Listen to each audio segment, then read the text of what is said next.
Hi friends, welcome back to our channel. మీరు కనుక మన వీడియోస్ చూస్తున్నట్లయితే ప్లీజ్ లైక్ చేయండి, షేర్ చేయండి, సబ్స్క్రైబ్ చేయండి. అలాగే సపోర్ట్ చేసి మీ ఫ్రెండ్స్ అండ్ ఫ్యామిలీ మెంబర్కి ఈ వీడియో షేర్ చేయండి. కార్తీక దీపం సీరియల్లోని ట్విస్ట్లు అందరికంటే ముందుగానే తెలుసుకుందాం.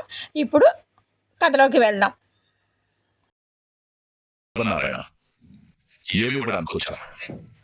దొంగ తిరుగుడు లేకుండా స్ట్రైట్ గా పాయింట్ కి వస్తున్నా. ఒక్క నిమిషం బాబాయ్. కాఫీ, టీ, జ్యూస్ ఏం తీసుకుంటారు బాబాయ్? చివర్లో అడుగుతాను, గుర్తు చేయమ్మా. అలాగే బాబాయ్. గతంలో మన కుటుంబాల మధ్యలో ఏం జరిగింది అనేది ప్రస్తుతం అనవసరం. బంధాలు వద్దనుకున్నాం, విడిపోయాం.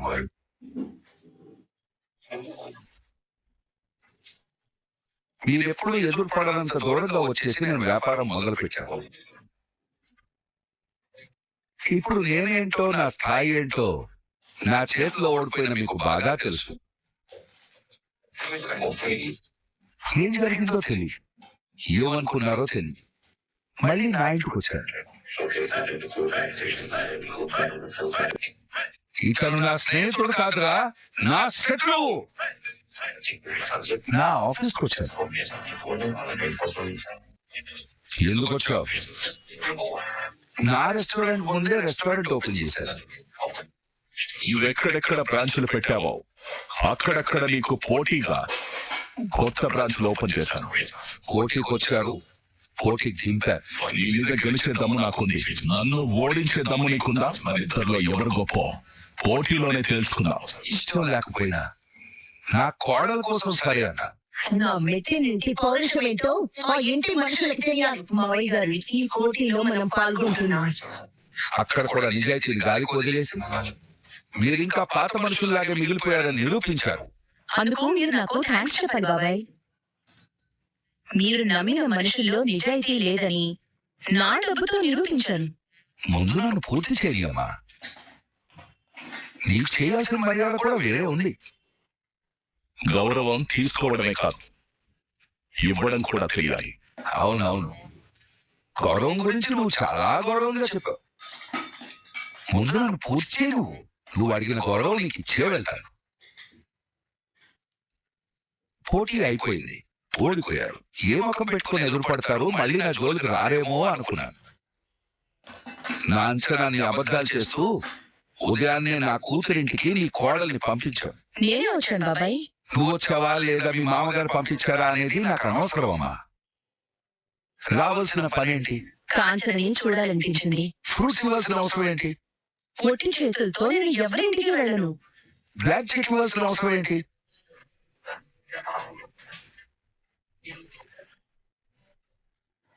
కాంచన ఆర్థిక పరిస్థితి చూసి జాలేసింది. నేను బ్రతకడానికి కష్టపడుతున్నానని నా కూతురు నీకు చెప్పిందా? తోబుట్టు లాంటి కాంచన కష్టాన్ని తెలుసుకోవడానికి గొంతు విప్పనవసరం లేదు బాబాయ్. కళ్ళుంటే చాలు, ఎవరికైనా అర్థమవుతుంది. ఇప్పుడు అదే వీధిలో మరో 4-5 పెంకిళ్ళు ఉన్నాయి. మరి అక్కడ కూడా వెళ్ళి బ్లాంక్ చెక్ ఇవ్వాల్సింది. కాంచన నాకు వరుసకి అక్క అవుతుంది. వరుస కలిపే అధికారం నీకు ఎవరిచ్చారు? నా ఆడపడుచు సుమిత్ర. నీ ఆడపడుచు తన తండ్రినే వద్దనుకున్నప్పుడు నా కూతురుతో నీకేంటి చుట్టరికం? మరి నువ్వెందుకు బాబాయ్ నీ కూతుర్ని అనాథలో వదిలేసావు? మా నాన్న నన్ను అనాథలో వదిలేశాడని మామ నీతో చెప్పిందా? నా ఆడపడుచు తప్ప ఏ కూతురు తన తండ్రి గురించి చెడ్డగా చెప్పరు. మా అత్త గురించి తప్పుగా మాట్లాడితే నేను ఊరుకోను. రే కార్తీక్, నీ తల్లికి అన్యాయం జరిగింది. ముందు నువ్వని గుర్తించు. లండన్ లో MBA చేసింది మీ మరదలికి డ్రైవర్ గా పనిచేయడంతా, లేదా మీ తాత ఆఫీస్ లో అటెండర్ గా పనిచేయడానికా? నేను చదువుకున్నది జ్ఞానం కోసం, నేను పని చేస్తున్నది నా వాళ్ళ కోసం. నేను ఎవరికూ అర్థం కాలేదని బోర్డు మీద వివరాలు రాసుకుని మెడలో వేసుకుని తిరగాల్సిన అవసరం లేదు. అతను ఎవరో సాఫ్ట్వేర్ కంపెనీ మేనేజింగ్ డైరెక్టర్ అంట. ప్రొఫెషన్ మీద చిరాకు వచ్చి ఊళ్ళోకి వెళ్ళి ఆర్గానిక్ ఫార్మింగ్ చేస్తున్నాడు. 4 గేదెలు కూడా కొనుక్కుని పాలు కూడా పెట్టుకుంటున్నాడు. ఇక్కడ ఎవరికి నచ్చినట్టు వాడు బతుకుతున్నారు. ఎవరు ఎవరిని జడ్జ్ చేయాల్సిన అవసరం లేదు. నా ఫ్యామిలీ కోసం నేను ఏదైనా అవుతాను. ఎవరు ఎన్ని కమెంట్స్ చేసుకున్నా సరే. అది కాదురా, మీకు నమస్కారం. మమ్మల్ని వదిలేయండి. మాకు మీ మాట సాయం కానీ మీ డబ్బు సాయం కానీ మాకు అవసరం లేదు. ఇదే మాట నేను మా ఇంటి దగ్గర కూడా చెప్పలేను. కానీ నా తల్లి కోసం ఆగిపోయాను. అందుకే నేను వచ్చాను. చూడమ్మా మాలిని, కాంచన తండ్రి ఇంకా బ్రతికే ఉన్నా. నా కూతురు తీసుకుంటానంటే ఏదైనా ఇవ్వడానికి ఈ తండ్రి సిద్ధంగా ఉంది. కానీ అదే మొండి. నేను ఎప్పుడో అన్న మాట గుర్తుపెట్టుకొని నా దగ్గర తను ఏమీ తీసుకోకూడదు అనుకుని, తన తండ్రి దగ్గర ఏమీ తీసుకోని మనిషి నీ దగ్గర తీసుకుంటుందని ఎలా అనుకున్నావమ్మా? మరోసారి నువ్వు గాని నా ఇంటికి గాని నా కూతురింటికి గాని రావటానికి వీల్లేదు.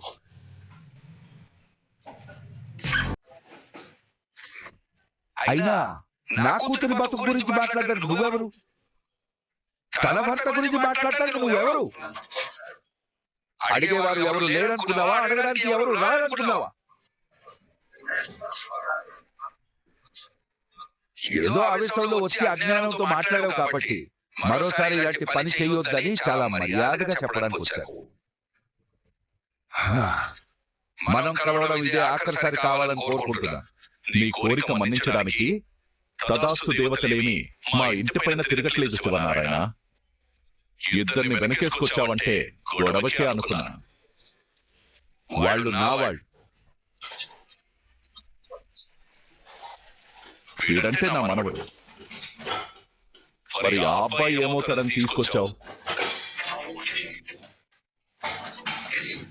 నేను నమ్మిన మనుషుల్లో నిజాయితీ లేదని నా డబ్బుతో నిరూపించుకోవాలనుకుంది కదా నీ కోడలు. నీకు దమ్ముంటే వీడిని కొని చూపించు.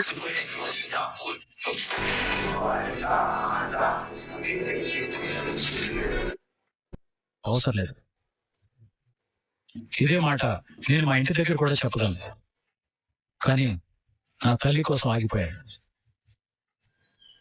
అందుకే నేను వచ్చాను. చూడమ్మా మాలిని, కాంచన తండ్రి ఇంకా బ్రతికే ఉన్నా. నా కూతురు తీసుకుంటానంటే ఏదైనా ఇవ్వడానికి ఈ తండ్రి సిద్ధంగా ఉంది. కానీ అదే మొండిది. నేను ఎప్పుడో అన్న మాట గుర్తుపెట్టుకొని నా దగ్గర తను ఏమీ తీసుకోకూడదు అనుకుని, తన తండ్రి దగ్గర ఏమీ తీసుకోని మనిషి నీ దగ్గర తీసుకుంటుందని ఎలా అనుకున్నావమ్మా? మరోసారి నువ్వు గాని నా ఇంటికి గాని నా కూతురింటికి గాని రావటానికి వీల్లేదు.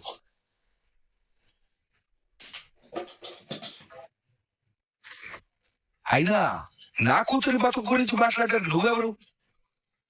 తన భర్త గురించి మాట్లాడటానికి నువ్వెవరు? అడిగేవారు ఎవరు లేరనుకున్నావా? అడగడానికి ఎవరు రారనుకున్నావా? ఏదో ఆవేశంలో వచ్చి అజ్ఞానంతో మాట్లాడావు కాబట్టి మరోసారి ఇలాంటి పని చేయొద్దని చాలా మర్యాదగా చెప్పడానికి వచ్చారు. మనం కలవడం ఇదే ఆఖరిసారి కావాలని కోరుకుంటున్నా. నీ కోరిక మన్నించడానికి తదాస్తు దేవతలేమి మా ఇంటి పైన తిరగట్లేదు శివనారాయణ. ఇద్దరిని వెనకేసుకొచ్చావంటే గొడవకే అనుకున్నాను. వాళ్ళు నా వాళ్ళు. వీడంటే నా మనవడు. మరి ఆ అబ్బాయి ఏమవుతాడని తీసుకొచ్చావు? నేను నమ్మిన మనుషుల్లో నిజాయితీ లేదని నా డబ్బుతో నిరూపించుకోవాలనుకుంది కదా నీ కోడలు. నీకు దమ్ముంటే వీడిని కొని చూపించు.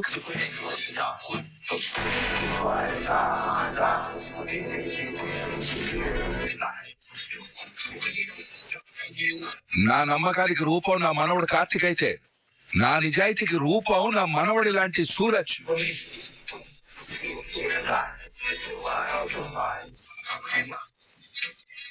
ఒకడు అగ్నిపర్వతం అయితే ఒకడు మహాసముద్రం.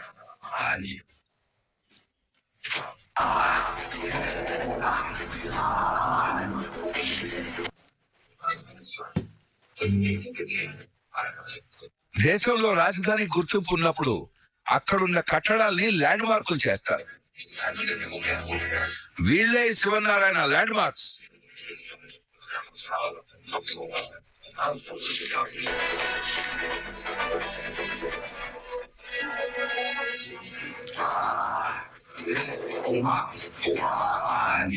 వీళ్ళని దాటితే మరో ఇద్దరు ఉన్నారు. నా మనవరాళ్ళు జ్యోత్స్న, దీప. వాళ్ళని దాటితే మరో ఇద్దరు ఉన్నారు. నా కూతురు కాంచన, నా కోడలు సుమిత్ర. వాళ్ళని దాటితే మరో ఇద్దరు ఉన్నారు. నా కొడుకు దశరథ, నా అల్లుడు శ్రీధర్. ఇది నా కుటుంబం, ఇది నా బలం.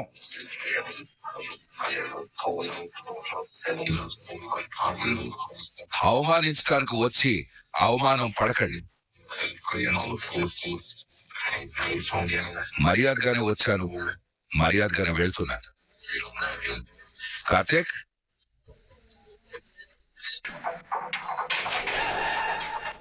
ఇచ్చిందే తిరగడం నాకు అలవాటు.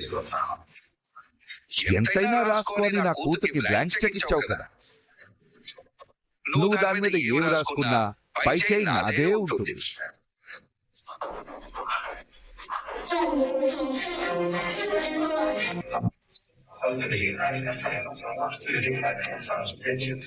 ప్రతిసారి ఇంత సహనంగా చెప్పే ఓపిక నాకు ఉండకపోవచ్చు. ఏది ఇంతవరకు తీసుకురాదు.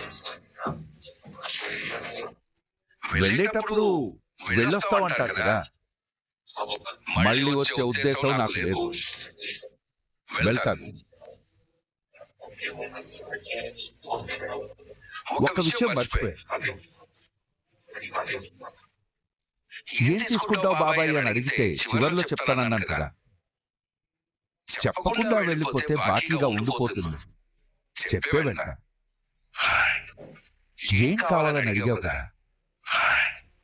మరోసారి మీరు మాకు ఎదురు పడకండి. ఇదే నాకు కావాలి. ఉంటాను. పదండి.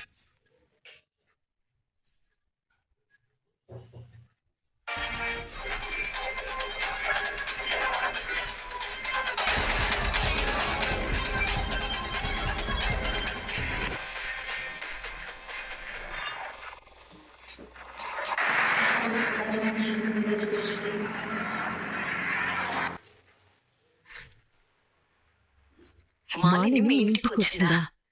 అవును దినా. మరి నువ్వు మా ఇంటికి వచ్చావు? తాతయ్య గారు బావని తీసుకుని మాలిని గారింటికి వెళ్ళారు. మామయ్య గారు ఆ ఇంటికి వెళ్ళారా? ఎందుకు వెళ్ళనిచ్చావు వదినా? మెడే తిరగడం లేదంటే ఇప్పుడు బుర్ర కూడా పనిచేయడం లేదు. మాలిని మీ ఇంటికి రావడం ఏంటి? మీరు మా ఇంటికి రావడం ఏంటి? మా ఆయన మాలిని ఇంటికి వెళ్ళడం ఏంటి? అయ్యో, అంత గందరగోళంగా ఉందే. దీంట్లో గందరగోళం పడాల్సింది ఏమీ లేదు పిన్ని. మాలిని మా ఇంటికి వచ్చి నోటికొచ్చినట్టు వాగింది. మనకేదైనా ఇబ్బంది ఉంటే మనం మన అమ్మా నాన్నలతో చెప్పుకుంటాం కదా. అలాగే నేను కూడా మా నాన్నతో చెప్పాను. మా నాన్న కార్తీక్ ని తీసుకుని మాలిని ఇంటికి వెళ్ళాడు. చెప్పకుండా ఉండాల్సింది వదినా. అత్త మంచి పని చేసింది. మీ తాత ఆ ఇంటికి వెళ్తే ఏం జరుగుతుందో తెలుసా? మనం ఇలా భయపడుతూ ఉంటేనే ఆ మనుషులు మన ఇంటి వరకు వస్తున్నారు. ఒకసారి మనం కూడా ఆ ఇంటికి వెళ్తేనే కదా మనం అంటే ఏంటో తెలిసేది. మనుషులు అడ్డంగా నిలబడితే మీ తాతని ఆపడం కష్టం. అలాంటిది వాళ్ళ ఇంటికి వెళ్ళారంటే శివనారాయణ గారు శివతాండం ఆడకుండా ఉంటాడా? బాగున్నాడు కదండి. మా ఆయన ఆవేశాన్ని మీ ఆయన బలం ఆపలేదమ్మా. నాన్న వెళ్ళింది గొడవ పెట్టుకోవడానికి కాదు పిన్ని, మరోసారి ఇలాంటి వేషాలు వేయొద్దని చెప్పడానికి. మీ నాన్న వీళ్ళ నాన్న ప్రాణ స్నేహితులు, తర్వాత బియ్యంకులు. ప్రాణ స్నేహితులు కాస్త ప్రాణ శత్రువులయ్యారు. బియ్యంకులు కాస్త కయ్యంకులయ్యారు.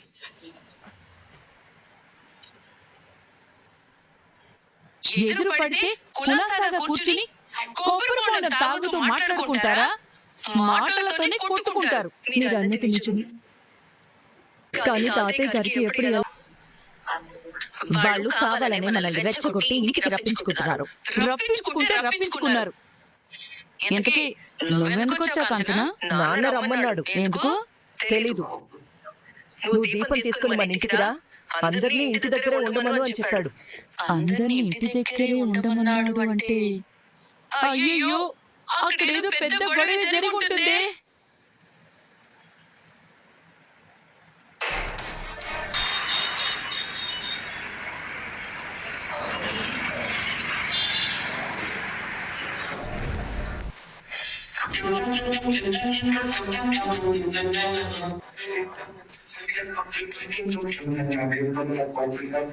కాఫీ చాలా బాగుందమ్మా.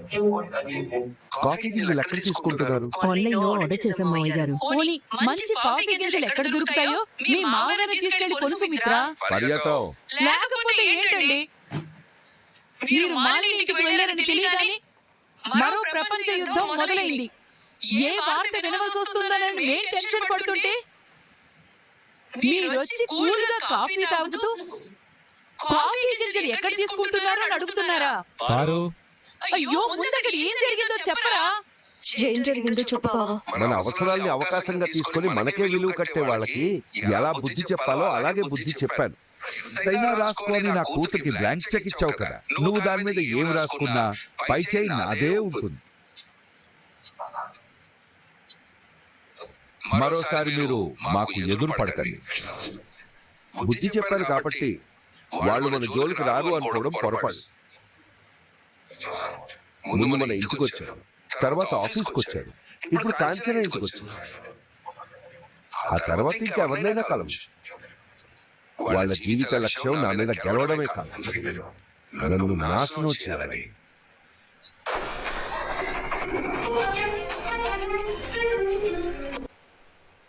దానికోసం వాళ్ళు ఏదైనా చేస్తారు. దీన్ని ఎక్కడో ఒక చోట మనం ఆపలేము మావయ్య గారు. పగ అనేది అడవి కంటుకున్న నిప్పు లాంటిదమ్మా. ఆపే ప్రయత్నం చేస్తే ఆ మంటలు మనకంటుకుంటాయి. మరేం చేయాలి తాత? జాగ్రత్త పడ. మన చుట్టూ ఉన్న వాళ్ళల్లో కానీ మన వాళ్ళల్లో కానీ ఎవరు బలహీనంగా ఉంటారో మాలిని వాళ్ళనే మన మీద ఆయుధంగా వాడుతుంది. మరి మీతో సూరజ్ గారు ఎందుకు తీసుకెళ్లారు? అమ్ముడు పోయిన షెఫ్ లాంటి వాళ్లే కాదు, నువ్వు కొనలేని వాళ్ళు కూడా నా దగ్గర ఉన్నారని చూపించడానికే సూరజ్ని తీసుకెళ్లాను.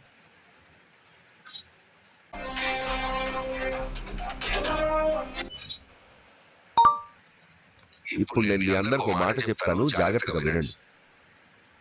మాలిని గాని దక్షిణామూర్తి గాని ఇంతటితో ఆగరు. మళ్ళీ ఏదో ప్రయత్నం చేస్తాను. ఎవరు మాలిని వాళ్ళు పడకండి. మీరు గుడికి వెళ్ళినప్పుడు బయటికి వెళ్ళినప్పుడు అనుకోకుండా ఎదురుపడినట్టే ఎదురుపడతారు, మాట కలుపుతారు. మీ ద్వారా వాళ్ళు అనుకున్న పని చేయించుకుంటారు. ఆయన చెప్పింది అర్థమైంది కదా? ఆ? మీరంతా కాస్త జాగ్రత్తగా ఉండండి. నా భయం అంతా నీ గురించే. ఆ? ఏమండి? ఈ ఇంట్లో బలహీనంగా ఉండేది నువ్వే. అయ్యో, నన్ను ఎంత మాట అన్నారండి.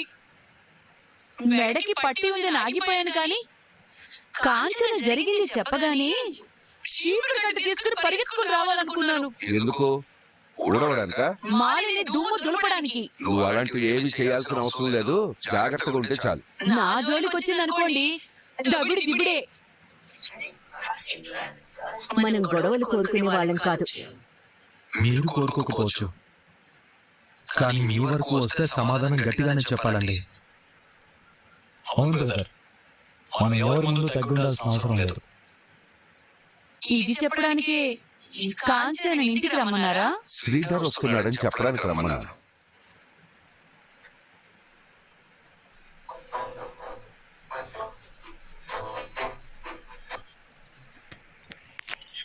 ఆయన వస్తున్నారా నాన్న? అవును, ఈవినింగ్ లోపు ఫ్లైట్ వచ్చు. కాకపోతే ఈ విషయాలన్నీ శ్రీధర్కి చెప్పకండి. అలాగే నాన్న. అమ్మ కాంచన, ఏం నాన్న? ఈ విషయంలో నేను తప్పు చేశానని నీకు మాలిని అన్నది అది నిజమని నువ్వు నమ్ముతున్నావా? మా అమ్మకి అన్యాయం చేశానని నువ్వు అనుకున్నావా తాత? అనుకుంటున్నాను.